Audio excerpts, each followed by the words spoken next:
নমস্কার। আজকের এই গুরুত্বপূর্ণ এপিসোডের শুরুতেই আপনাদের আমি ঠিক দুটো বিষয় বলবো। তা হচ্ছে, ধরুন আমাদের রাজ্যে সরকারের বিরুদ্ধে প্রধান বিরোধী দল বিজেপি বন্ধ ডাকলো। এবার সেই বন্ধের রীতি অনুসারে যে দল বন্ধ ডাকে সেই দল দিনের শেষে সাংবাদিক বৈঠক করে ঘোষণা করে যে তাদের বন্ধ কতটা সফল হয়েছে। আবার অন্যদিকে সরকার পক্ষ, অর্থাৎ যাদের বিরুদ্ধে বিরোধী দল বন্ধ ডাকলো, সেই সরকার পক্ষ যথারীতি সাংবাদিক বৈঠক করে তারা দাবি করে যে তারা কিভাবে এই বন্ধকে বিফল করেছে। ঠিক আছে, এই গল্প নয় আপনি বুঝতে পারলেন না, তাহলে আসুন আরও একটা উদাহরণ দিই। তা হচ্ছে, ধরুন মোহনবাগান আর ইস্টবেঙ্গলের ডার্বি চলছে। এবার সেই ডার্বিতে দেখা গেল প্রথমার্ধে একটি একটি করে গোল দুটি দলই একে অপরের গোল পোস্টে দেখে দিয়েছে। তারপর দ্বিতীয়ার্ধে খেলা শুরুর পরে পরই বৃষ্টি শুরু হয়েছে, আর স্টারকে কেন্দ্র করেই ম্যাচের সঞ্চালকেরা পড়েছে মহা ফাঁপড়ে। তারা ঠিক করে উঠতে পারছে না যে এক্স্যাক্টলি পয়েন্টের ভিত্তিতে সময়ের অঙ্কে কোন দলকে জয়যুক্ত ঘোষণা করা যেতে পারে।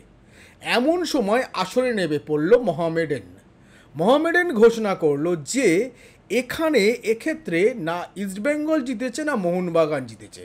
তারা ঘোষণা করে দিল খেলাটা হয়েছে ড্র। এবার আপনারা ভাবছেন এই গুরুত্বপূর্ণ ইস্যুতে কেন প্রথমে বন্ধ, তারপরে মোহনবাগান ইস্টবেঙ্গল, সেখানে আবার মোহামেডান টপকে পড়লো। এসব কী বালখিল্য কথাবার্তা হচ্ছে। একেবারেই ঠিক বলছি মশাই। অন্তত 22শে এপ্রিল পেহেলগামের ঘটনার পর যে 7ই মে থেকে 10ই মে পর্যন্ত ভারত এবং পাকিস্তান উভয় দেশের মানুষ যে যুদ্ধ খেলা দেখলো, তাকে কেন্দ্র করে এটা না বলাই এই মুহূর্তে অবশ্যই সময়ের দাবি নয়। অর্থাৎ যেভাবে 10ই মে আমেরিকার রাষ্ট্রপতি ডোনাল্ড ট্রাম্প নিজের ট্রুথ সোশ্যাল মিডিয়াতে পোস্ট দেখে ঘোষণা করলেন ভারত পাকিস্তানের মধ্যে যুদ্ধবিরতির কথা, সেখান থেকে এই তত্ত্বই সামনে ওঠা প্রয়োজন কিনা আপনার কি মনে হয়? অর্থাৎ যেখানে পেহেলগামের বৈশরণ ভ্যালিতে 22শে এপ্রিল যে নারকীয় কুখ্যাত ভারতীয় নাগরিকদের ধরে ধরে হত্যা করা হলো এবং তারপর 4 জঙ্গির ছবি প্রকাশ করা হলো এবং সেই 4 জঙ্গিকে তন্ন তন্ন করে কাশ্মীর জুড়ে খুঁজে বার করার কাজে নামল সেনা, যাকে কেন্দ্র করে একাধিক জঙ্গিযোগে সন্দেহভাজনের বাড়ি বিস্ফোরক দিয়ে উড়িয়ে দেওয়া হলো এবং তারপর এনআইএ তদন্তের মধ্যে দিয়ে জানতে পারা গেল যে জঙ্গিরা এলওসি পার করে পাকিস্তানে পালিয়ে গেছে। এবং তারপরেই আমরা দেখতে পেলাম 7ই মে প্রিসিশন স্ট্রাইকের মধ্যে দিয়ে আমাদের দেশের 3 সেনার একত্রিত বাহিনী পাকিস্তানের অভ্যন্তরে এবং পাক অধিকৃত কাশ্মীরের অভ্যন্তরে গিয়ে 9টি লক্ষ্যে সঠিক নিপুণ হামলা চালালো, নেস্তনাবুদ করে দিল পাকিস্তানের 9টি জঙ্গি ঘাঁটি, যাকে কেন্দ্র করে কেন্দ্রীয় প্রতিরক্ষামন্ত্রী রাজনাথ সিং এবং 3 সেনার তরফে সাংবাদিক বৈঠক করে রবিবার ঘোষণা করা হলো যে এই ঘটনাকে কেন্দ্র করে কমপক্ষে পাকিস্তানের 100 জনের বেশি জঙ্গি নিধন হয়েছে। পাশাপাশি জানানো হলো যে এই ঘটনার মধ্যে দিয়ে পাকিস্তানেরও বহু নাগরিক নিহত হয়েছেন। একই সঙ্গে জানানো হলো যে এই 7 থেকে 10 তারিখ দুই দেশের মধ্যে যে সংঘর্ষ বিরতি লঙ্ঘনকে কেন্দ্র করে দফায় দফায় গোলাগুলি, সেল এবং মোটরস চলল, তাকে কেন্দ্র করে আমাদের দেশের 5 জওয়ান শহীদ হয়েছেন এবং একই সঙ্গে 19 জনের বেশি মানুষ প্রাণ হারিয়েছেন, আহত হয়েছেন একাধিক। পুঞ্চ এবং রাজৌরি সেক্টরের একাধিক বাড়ি তছনছ হয়ে গেছে, সেল এবং গুলিতে ঝাঁঝরা হয়ে গেছে, গৃহছাড়া হয়েছেন শতাধিক মানুষ। তার মধ্যে থেকে আপনাদের কোথাও কি মনে হচ্ছে না যে যেখানে এই দুই দেশের মধ্যে বেশ যুদ্ধ রব উঠেছিল, যেখানে আমাদের দেশের প্রধানমন্ত্রী এবার একেবারে মাটিতে মিশিয়ে দেওয়ার দাবি তুললেন বিহারের সোকল্ড নির্বাচনী প্রচারে গিয়ে, সেখান থেকে দাঁড়িয়ে 4 দিনের মধ্যেই দুই দেশের মধ্যে সারা রাত কথা বলে যুদ্ধবিরতির কথা ঘোষণা করলেন তৃতীয় পক্ষের, অর্থাৎ বিশ্বের অন্যতম শক্তিধর দেশ আমেরিকার রাষ্ট্রপতি ডোনাল্ড ট্রাম্প। এটা সত্যি হাস্যকর মনে হচ্ছে না?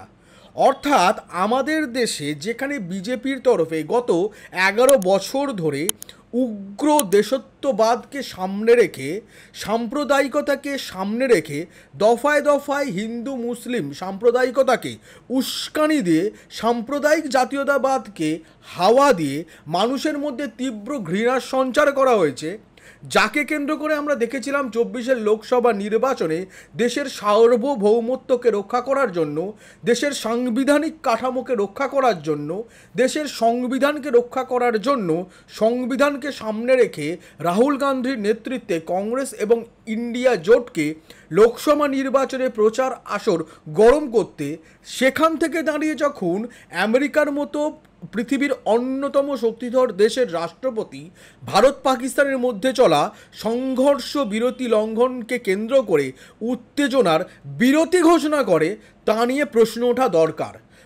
ওঠা দরকার এবার আমাদের দেশের সার্বভৌমত্ব কোথায় গেল।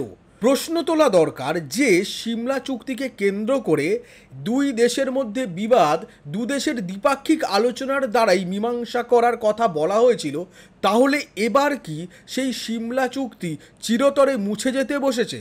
কারণ এবার তো তৃতীয় পক্ষ এই গোটা বিষয়ের মধ্যে নিজেদের নাক গলিয়েছে। যদিও ডোনাল্ড ট্রাম্পের নাক খুব একটা তীক্ষ্ণ না হলেও ডোনাল্ড ট্রাম্প কিন্তু আমেরিকার রাষ্ট্রপতি হিসাবে এবার নাক গলিয়েছেন। আর তাকে কেন্দ্র করেই যে ডোনাল্ড ট্রাম্প দ্বিতীয়বার রাষ্ট্রপতির কুর্সিতে বসার পর আমেরিকার আপামর জনগণ ছাড়া পৃথিবীর আর কোনো দেশই যাকে পাত্তা দিচ্ছে না, এমনকি কলম্বিয়ার মতন দেশও যেখানে ডোনাল্ড ট্রাম্পকে কোনোরকম কলকে দিচ্ছে না, সেখান থেকে দাঁড়িয়ে ডোনাল্ড ট্রাম্পের ইমেজ বড়ই সংকটে পড়েছিল। আর সেই ইমেজ এবার কিন্তু এই ভারত পাকিস্তান যুদ্ধ খেলার যুদ্ধবিরতি ঘোষণার মধ্যে দিয়ে আরও একবার হয়তো কায়েম করতে সমর্থ হলেন মার্কিন রাষ্ট্রপতি। তিনি হয়তো বিশ্বের সামনে আর কিছু হোক চাই না হোক এবার বলতেই পারবেন যে পৃথিবীর অন্য কোনো দেশ তাকে পাত্তা নাই দিক, ইউক্রেনের রাষ্ট্রপতি জেলেনস্কি তাকে পাত্তা নাই দিতে পারে, কিন্তু তিনি দুই জগাই মাধাইকে পেয়েছেন যারা তাকে পাত্তা দেন। যে জগাই মাদাই হচ্ছে আমাদের দেশ ভারত এবং দ্বিতীয় মাদাই হচ্ছে আমাদের প্রতিবেশী দেশ পাকিস্তান। আর এই জগাই মাধাইয়ের যুদ্ধের বিরতি টেনে ডোনাল্ড ট্রাম্প নতুন করে বিশ্বের মানচিত্রে নিজের ইকুয়েশনের ঘুঁটি সাজাতে ব্যস্ত। আর একই সঙ্গে কিন্তু আমাদের দেশের প্রধানমন্ত্রী, যিনি 11 বছর ধরে বিশ্বগুরু হয়ে উঠেছেন তার আপামর অন্ধ ভক্তবৃন্দ এবং বিজেপি আরএসএসের নেতা কর্মী সমর্থকদের কাছে, সেই বিশ্বগুরুর কিন্তু বিশ্বজনিতাও এবার খতরে পড়ল। অর্থাৎ এবার কিন্তু প্রমাণ হয়ে গেল আরও একবার যে বিশ্বগুরু নিজে তার ভক্তবৃন্দদের সামনে বিশ্বগুরু হতেই পারেন। তিনি নিজে লোকসভা নির্বাচনের প্রচারের সময় নিজেকে নন বায়োলজিক্যাল বলে দেবতুল্য হিসাবে ঘোষণাও করতে পারেন। বাস্তবে বিশ্বগুরু হওয়ার দৌড়ে তিনি এখন অনেকটা পিছনে আছেন। আর এই সমস্ত কারণের মধ্যে থেকে আরও একবার লোকসভার বিরোধী দলনেতা রাহুল গান্ধী এবং রাজ্যসভার বিরোধী দলনেতা মল্লিকার্জুন খাড়গে সহ ইন্ডিয়া জোটের আপামর অন্যান্য সকল জোটসঙ্গীকে একত্রিত করে রাহুল গান্ধী এবং মল্লিকার্জুন খাড়গে প্রধানমন্ত্রী নরেন্দ্র মোদীর কাছে দ্বিতীয়বার পত্রপাঠ এই গোটা পেহেলগাঁওয়ের নারকীয় ঘটনা এবং তারপর ভারত পাকিস্তান যুদ্ধ পরিস্থিতি এবং আমেরিকার নাক গলানোয় সেই যুদ্ধ বিরতি পুনরায় স্থাপন হওয়া, এই বিষয়কে কেন্দ্র করে সংসদের বিশেষ অধিবেশনের দাবি জানিয়েছেন। পাশাপাশি আমরা আজকের এই এপিসোডে আলোচনা করব যে এই ভারত পাকিস্তান যুদ্ধ খেলার মধ্যে দিয়ে কীভাবে আসন্ন বিহারের বিধানসভা নির্বাচন এবং তারপর উত্তরপ্রদেশ এবং আমাদের রাজ্যের বিধানসভা নির্বাচনের আগাম গুটি সাজিয়ে রাখলো নরেন্দ্র মোদী এবং তার দল বিজেপি। কিন্তু আলোচনায় যাওয়ার আগে আপনাদের তো ওই কাজটা করতে হবে, তা হচ্ছে নিচে থাকা এই লাল সাবস্ক্রাইব বাটনটা ক্লিক করতে হবে, পাশে থাকা বেল নোটিফিকেশনটা একেবারে ক্লিক করতে ভুলবেন না। আর আপনার মন্তব্য অবশ্যই লিখে জানান কমেন্ট বক্সে। আপনারা আজকাল কমেন্ট করতে ভুলে গেছেন কেন? আপনাদের মন্তব্য অত্যন্ত গুরুত্বপূর্ণ। নেগেটিভ পজিটিভ আমাকে গাল দেবেন, দেশদ্রোহী বলবেন, পাকিস্তানে পাঠাবেন, যা ইচ্ছা করুন, কিন্তু কমেন্ট বক্সে আপনার মন্তব্য লিখে জানান। একই সঙ্গে একটা লাইক করে চলুন বিস্তারিত আলোচনায় এবার আপনাদের নিয়ে এগিয়ে যাই। পেহেলগামের নারকীয় ঘটনার পর ভারত পাকিস্তানের মধ্যে যে যুদ্ধ পরিস্থিতি তৈরি হয়েছিল, যে যুদ্ধ পরিস্থিতি 4 দিনের মধ্যেই ফের যুদ্ধবিরতিতে পরিণত হলো, তার মধ্যে থেকে আরও একবার একটা বিষয় জলের মতো স্পষ্ট হয়ে গেল যে গত 11 বছরে আমরা আন্তর্জাতিক কমিউনিটিকে হারিয়েছি। অর্থাৎ যেখানে 22 তারিখ বৈশরণ ভ্যালিতে পাক মদতপুষ্ট 4 জঙ্গি এসে বেছে মূলত অভিযোগ, নাম এবং ধর্মীয় পরিচয় জেনে 26 জনকে হত্যা করলো এবং আরও একজন মুসলিম গাইড সহ মোট 27 জনকে গুলিতে ঝাঁঝরা করে দিল, সেখান থেকে দাঁড়িয়ে কিন্তু এর পাল্টা জবাব দেওয়ার দাবি উঠেছিল 140 কোটি জনগণের তরফে। আর সেই জনতার দাবিকে সামনে রেখে মিটিং না খেলে এবার সরাসরি হাতে কলমে ফল দেবার জন্য নরেন্দ্র মোদীর নেতৃত্বাধীন এনডিএ জোট সরকার নরেন্দ্র মোদী সরকার উঠে পড়ে লাগে এবং তারই জবাব দেওয়া হয় 7 তারিখ পাকিস্তানের সর্বোচ্চ 100 কিলোমিটার অভ্যন্তরে গিয়ে ভারতীয় মিসাইল হামলা চালালো। একই সঙ্গে হামলা চালালো পাক অধিকৃত কাশ্মীরে। জঙ্গিদের 9টি ঘাঁটি প্রিসিশন স্ট্রাইকের মধ্যে দিয়ে গুঁড়িয়ে দেওয়া হলো। প্রতিরক্ষামন্ত্রী রাজনাথ সিং প্রথমেই দাবি করেছিলেন, অর্থাৎ দ্বিতীয় সর্বদলীয় বৈঠকে তিনি দাবি করেছিলেন যে এই ঘটনায় 100 জন জঙ্গির নিধন হয়েছে, যে দাবি কিন্তু রবিবার সেনার তরফের সাংবাদিক বৈঠকে একেবারে নিশ্চিত করে জানানো হলো। একই সঙ্গে আবার অন্য আর একটা ঘটনাও আমরা দেখতে পেলাম। তা হচ্ছে এই গোটা প্রেক্ষাপটের মধ্যে একইভাবে সেই সমান পরম্পরা বজায় রেখে যে গত 11 বছর ধরে আমাদের দেশের প্রধানমন্ত্রী, যিনি একটিও দেশের মাটিতে সাংবাদিক বৈঠক করেননি, তিনি সেই ধারাই অব্যাহত রাখলেন। তিনি এবারেও মানুষের সামনে, অর্থাৎ দেশের জনগণের সামনে সাংবাদিক বৈঠকে এলেন না। তিনি আরও একবার এই চূড়ান্ত ক্রাইসিসে সাংবাদিক বৈঠক এড়িয়ে গেলেন। আর এই গোটা প্রেক্ষাপটের মধ্যে আরও একবার, অর্থাৎ দ্বিতীয়বার লোকসভার বিরোধী দলনেতা রাহুল গান্ধী এবং রাজ্যসভার বিরোধী দলনেতা মল্লিকার্জুন খাড়গে এনডিএ জোট শরিকদের মতামত অনুসারে লোকসভার বিশেষ অধিবেশনের ডাক দিয়েছেন এবং এই সংসদের বিশেষ অধিবেশনের ডাক এর আগের প্রথম অল পার্টি মিটের পরেই রাহুল গান্ধী এবং মল্লিকার্জুন খাড়গে প্রধানমন্ত্রীর কাছে পত্রপাঠ রেখেছিলেন, কিন্তু তাতে প্রধানমন্ত্রীর মন্ত্রিসভা বিশেষ আমল দেয়নি।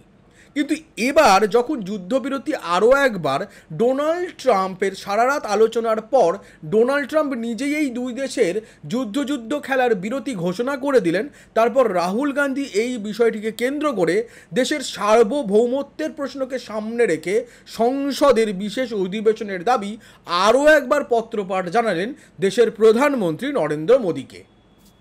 কিন্তু প্রসঙ্গ হচ্ছে দেশের প্রধানমন্ত্রী নরেন্দ্র মোদী, যিনি বলেছিলেন যে তিনি পাকিস্তানকে এবার মাটিতে গুঁড়িয়ে দেবেন, তিনি প্রত্যেক বিধবা মা বোনের সিঁদুরের গুণে গুণে বদলা নেবেন, সেই বদলা তিনি নিলেন 7ই মে অপারেশন সিঁদুর নামে।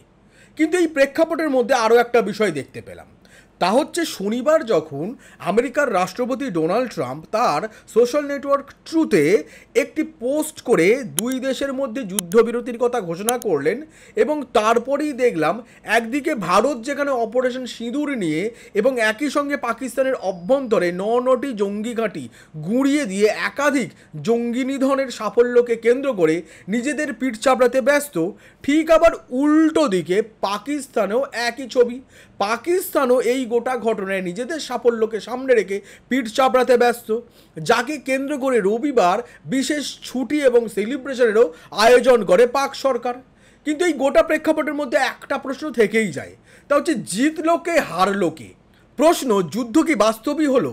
এই প্রশ্নের উত্তর খোঁজার আগে আসুন আরও একটা প্রশ্নের উত্তর খোঁজা দরকার, তা হচ্ছে এই ভারত পাকিস্তান সীমান্তকে কেন্দ্র করে, মূলত পাক অধিকৃত কাশ্মীরকে কেন্দ্র করে বরাবরই স্বাধীনতার পর থেকেই দুই দেশের মধ্যে তুমুল দড়ি টানাটানির খেলা আমরা দেখে আসছি, যাকে কেন্দ্র করে সিমলা চুক্তি উঠে আসে। সেই সিমলা চুক্তিতে একটি গুরুত্বপূর্ণ পয়েন্ট হচ্ছে দুই দেশ এই সীমান্তকে কেন্দ্র করে যে কোনো বিবাদ দ্বিপাক্ষিক আলোচনার মধ্যে দিয়ে মীমাংসা করবে। কিন্তু এবার আমরা দেখলাম সম্পূর্ণ উল্টো পুরাণ। এবার আমরা দেখতে পেলাম যে মার্কিন রাষ্ট্রপতি ডোনাল্ড ট্রাম্প, যিনি গায়ে মানে না আপনি মোড়ল, তিনি দুই দেশের মধ্যে দুই দেশের রাষ্ট্রপ্রধান, রাজনৈতিক নেতা এবং দুই দেশের আধিকারিকদের সঙ্গে দীর্ঘক্ষণ আলাপ আলোচনা, রাতের পর রাত জেগে আলোচনার পর তিনি নিজেই উপযাচক হয়ে দুই দেশের আগেই দুই দেশের মধ্যে যুদ্ধবিরতি ঘোষণা করে দিলেন। আর এখান থেকেই প্রশ্ন, তাহলে এবার থেকে কি সিমলা চুক্তিকে মুছে ফেলা হলো? প্রশ্ন, এবার কোথায় গেল আমাদের দেশের সার্বভৌমত্ব? এবার কি আমাদের দেশের সার্বভৌমত্ব ধাক্কা খেলো না? কারণ আমাদের দেশের দ্বিপাক্ষিক ইস্যুতে এবার তৃতীয় দেশ নাক গলালো আমেরিকা। এবার আপনি বলতেই পারেন কোথায় তৃতীয় দেশ? আমেরিকার রাষ্ট্রপতি ডোনাল্ড ট্রাম্প তো আমাদের দেশের প্রধানমন্ত্রী নরেন্দ্র মোদীর খাস বন্ধু। না, আমাদের দেশের প্রধানমন্ত্রীর খাস দুই বন্ধু তো তার দেশের দুই বড় শিল্পপতি আদানি আম্বানি। কিন্তু ইন্টারন্যাশনাল কমিউনিটিতে যে ডোনাল্ড ট্রাম্পকে এখন কেউই প্রায় পাত্তা দিচ্ছে না, সেই এই ডোনাল্ড ট্রাম্প আমাদের দেশের প্রধানমন্ত্রীর খাস বন্ধু। কিন্তু প্রশ্ন হচ্ছে, এই ভারত পাকিস্তানের এই যুদ্ধবিরতি লঙ্ঘনকে কেন্দ্র করে 7 থেকে 10 যে টেনশন দেখতে পেলাম, সেই টেনশনে ভারত কি ইন্টারন্যাশনাল কমিউনিটিকে পাশে পেয়েছিল? অর্থাৎ আমেরিকা কিন্তু শুরু থেকেই পেহেলগাঁওয়ের হামলার নিন্দা করলেও এর জন্য কিন্তু পাকিস্তানের দিকে অভিযোগের আঙুল তোলেনি। চীনও এর নিন্দা করে, কিন্তু চীনও পাকিস্তানের দিকে সরাসরি অভিযোগের আঙুল তোলে না। ইসরায়েল একমাত্র ভারতের পাশে দাঁড়ায়, কিন্তু তা সত্ত্বেও ইসরায়েল কিন্তু পেহেলগাঁওয়ের জঙ্গি হামলার জন্য সরাসরি পাকিস্তানকে দায়ী করেনি। তুরস্ক পাকিস্তানের পাশে দাঁড়ায়, কিন্তু তার জন্য এই জঙ্গি হামলাকেও তুরস্ক নিন্দা করে। কিন্তু এই জঙ্গি হামলার পেছনে পাকিস্তানি যে অভিযুক্ত, তা কিন্তু তুরস্ক একটি বারের জন্য বলেনি। এমনিতে গত 11 বছরে আমরা আমাদের পূর্ব দিকের অন্যতম প্রতিবেশী দেশ বাংলাদেশ থেকে কোটি যোজন দূরত্ব তৈরি করে ফেলেছি। পাশাপাশি মালদ্বীপের সঙ্গেও আমাদের ইকুয়েশন অত্যন্ত নড়বড়ে হয়ে গেছে, এবং শ্রীলঙ্কার সঙ্গেও আমাদের ইকুয়েশন খুব একটা ভালো নেই, কারণ চীন শ্রীলঙ্কায় থাবা বসিয়েছে। ঠিক যেমনটা চীন থাবা বসিয়েছে বাংলাদেশে, থাবা বসিয়েছে মালদ্বীপে। অর্থাৎ ভারতকে কেন্দ্র করে আমাদের আশেপাশের প্রতিবেশী রাষ্ট্রগুলোর সঙ্গে আমাদের গত 11 বছরে সম্পর্ক ক্রমশ তলানিতে গিয়ে ঠেকেছে। তার মধ্যে যেখানে ভারত পাকিস্তান সংঘর্ষ বিরতি লঙ্ঘন করে পেহেলগাঁও কাণ্ডকে কেন্দ্র করে ভারত জবাব দিল, এবং তারপর যুদ্ধ একটা স্লোগান উঠল, আমাদের দেশের গদি মিডিয়া রাত দিন এক করে যুদ্ধ চিৎকার শুরু করলো। আমাদের রাজ্যের রিপাবলিক বাংলার ময়ূক রঞ্জন ঘোষ প্রায় যারা যুদ্ধের বিরুদ্ধে কথা বলছে তাদেরকে দেশবিরোধী, তাদেরকে সঅক্ষর বক্ষর শান্তির ছেলে বলে গালাগাল দিতে শুরু করলো, তাদের পাকিস্তানে পাঠিয়ে দেবার কথা বলল। এইবার এই গদি মিডিয়ার অ্যাঙ্কারিনীরা পড়েছে মহা ফাঁপড়ে। তারা ভেবেই উঠতে পারছেন না তারা এবার কি বলবেন। ঠিক যেমনটা ফাঁপড়ে পড়েছিল নরেন্দ্র মোদী সরকার তাদের অনৈতিক কৃষি আইন প্রত্যাহার করার পর। ভাবুন সেই সময় আমাদের দেশের এবং রাজ্যের গদি মিডিয়ার অ্যাঙ্কারদের অবস্থা, তারা কিভাবে হতাশ হয়ে পড়েছিল। ঠিক তেমনটা এবারেও হয়েছে। 4 দিন ধরে যেখানে গদি মিডিয়ার অ্যাঙ্কারেরা যুদ্ধ বলে কান ফাটিয়ে দিচ্ছিল, রাত দিন এক করে ষাঁড়ের মতো চিল্লানোসোরাসের মতো চিৎকার করছিল, সেখান থেকেই 10 তারিখ হুট করে যুদ্ধবিরতি ঘোষণা। এ কি করে হলো বস? এই প্রশ্ন কি এবার এই গদি মিডিয়ার অ্যাঙ্কারেরা তাদের বিশ্বগুরুকে করবেন? তাদের বিশ্বগুরুকে কি করে করবেন? তিনি তো সাংবাদিকদের মুখোমুখি হন না, কারণ তিনিও জানেন তার এই পোষিত ভৃত্য গদি মিডিয়া বাস্তবে তার কোনো কাজেরই নয়, কারণ তাদের দল থেকে পাওয়া ফান্ডেই চলছে এই গদি মিডিয়াগুলি, এবং এই গদি মিডিয়ার মালিকই তো নরেন্দ্র মোদীর দুই খাস বন্ধু আদানি আর আম্বানি। তাই এদের পাত্তা না দিলেও চলেছে গত 11 বছর ধরে নরেন্দ্র মোদীর জামানা বহাল তবিয়েতে, যেমনটা আগামী 4 বছরও চলবে। কিন্তু প্রশ্ন তো থেকেই যাচ্ছে, ইন্টারন্যাশনাল কমিউনিটি কিন্তু এবার ভারতের পাশে জঙ্গি হামলার তীব্র নিন্দা করলেও আমাদের পাশে রইল না, কারণ তারা কেউ সরাসরি এটা বলল না যে এই হামলার পেছনে পাকিস্তানের মদত আছে। কারণ পাকিস্তানের যে মদত আছে সেটা কিন্তু ভারত ইন্টারন্যাশনাল কমিউনিটির সামনে প্রমাণ করতে পারেনি, যাকে কেন্দ্র করে আইএমএফ আবার বিলিয়নস অফ ডলারের নতুন করে ঋণ স্যাংশন করলো পাকিস্তানের জন্য। যদিও ভারত ভোটাভুটিতে বিরত ছিল, কারণ আর কোনো অপশন নেই, কারণ বিরুদ্ধে ভোট দেওয়া যায় না। কিন্তু আবার উল্টো দিকে আমরা আর একটা ছবিও দেখতে পেলাম, পাকিস্তানও কিন্তু প্রমাণ করতে পারল না যে ভারত অনৈতিকভাবে তাদের ভূখণ্ডে হামলা চালিয়েছে। কিন্তু আজও ফকিরি চলছে। দুই দেশই পিঠ চাপড়াচ্ছে, দুই দেশই দাবি করছে তারা জিতেছে। কিন্তু প্রসঙ্গ হচ্ছে দুই দেশ, অর্থাৎ যদি ভারতকে মোহনবাগান আর পাকিস্তানকে ইস্টবেঙ্গল ধরে নিই, বা পাকিস্তানকে মোহনবাগান ভারতকে ইস্টবেঙ্গল ধরে নিই, তাহলে এক্ষেত্রে দুই দেশই এক এক করে গোল দিল। আর সেকেন্ড হাফে বৃষ্টি শুরু হওয়ায় দুই দেশের মধ্যে খেলা ড্র হবে বা কোন দল জিতছে তা যখন নির্ণায়কেরা স্থির করতে পারছে না, তখন ডোনাল্ড ট্রাম্প টুপ করে আসরে আসলেন এবং ঘোষণা করে দিলেন যে কোনো দলই জেতেনি, ম্যাচ ড্র, বাপি বাড়ি যা। নে মহা ফাঁপড়ে পড়া গেছে। একদিকে দেশের মানুষের মধ্যে যেখানে বদলা বদলা খেলা শুরু হয়েছে, দেশের মানুষ দাবি তুলতে শুরু করেছে যে এইবার পাকিস্তানকে সাফ করে দেবে নরেন্দ্র মোদী। চীনকে তিনি লাল লাল চোখ দেখাতে ব্যর্থ হলেও পাকিস্তানকে তো ঠিক কবজা করবেন। কিন্তু বাস্তবে উল্টো চিত্র দেখা গেল।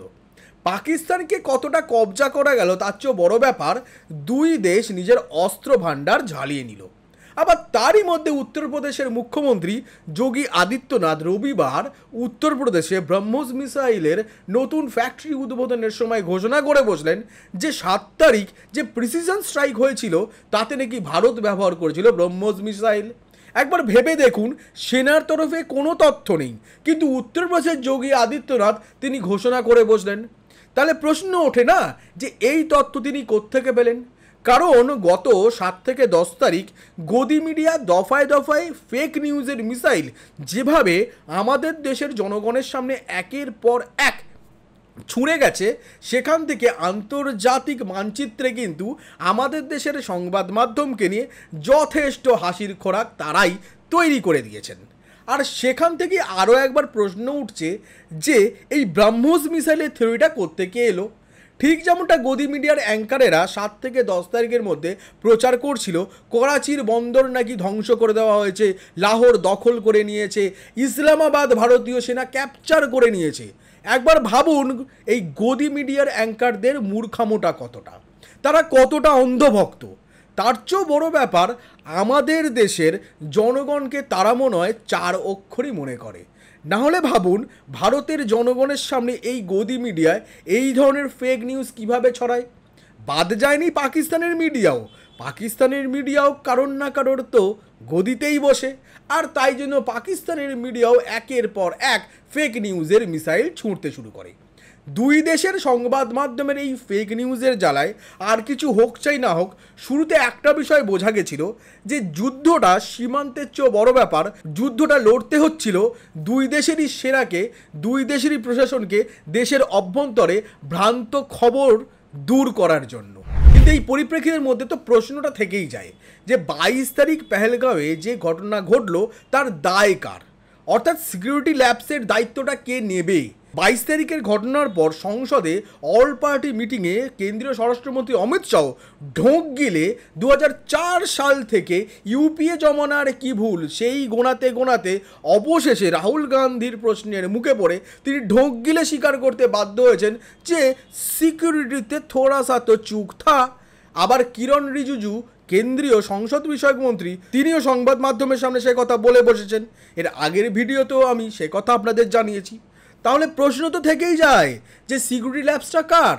আর এই যুদ্ধের মধ্যে দিয়ে একদিকে যেখানে আমাদের দেশের বেশ কিছু পরিবার তাদের ছেলেকে হারালো সীমান্তে যুদ্ধের জন্য, একই সঙ্গে 26টি পরিবার তাদের বাড়ির পুরুষকে হারালো, জম্মু কাশ্মীরের পুঞ্চ রাজৌরি সহ একাধিক জায়গায় একাধিক নিরীহ ভারতীয় জনগণ প্রাণ হারালো, আহত হলেন শতাধিক মানুষ, গৃহহারা হলেন শতাধিক।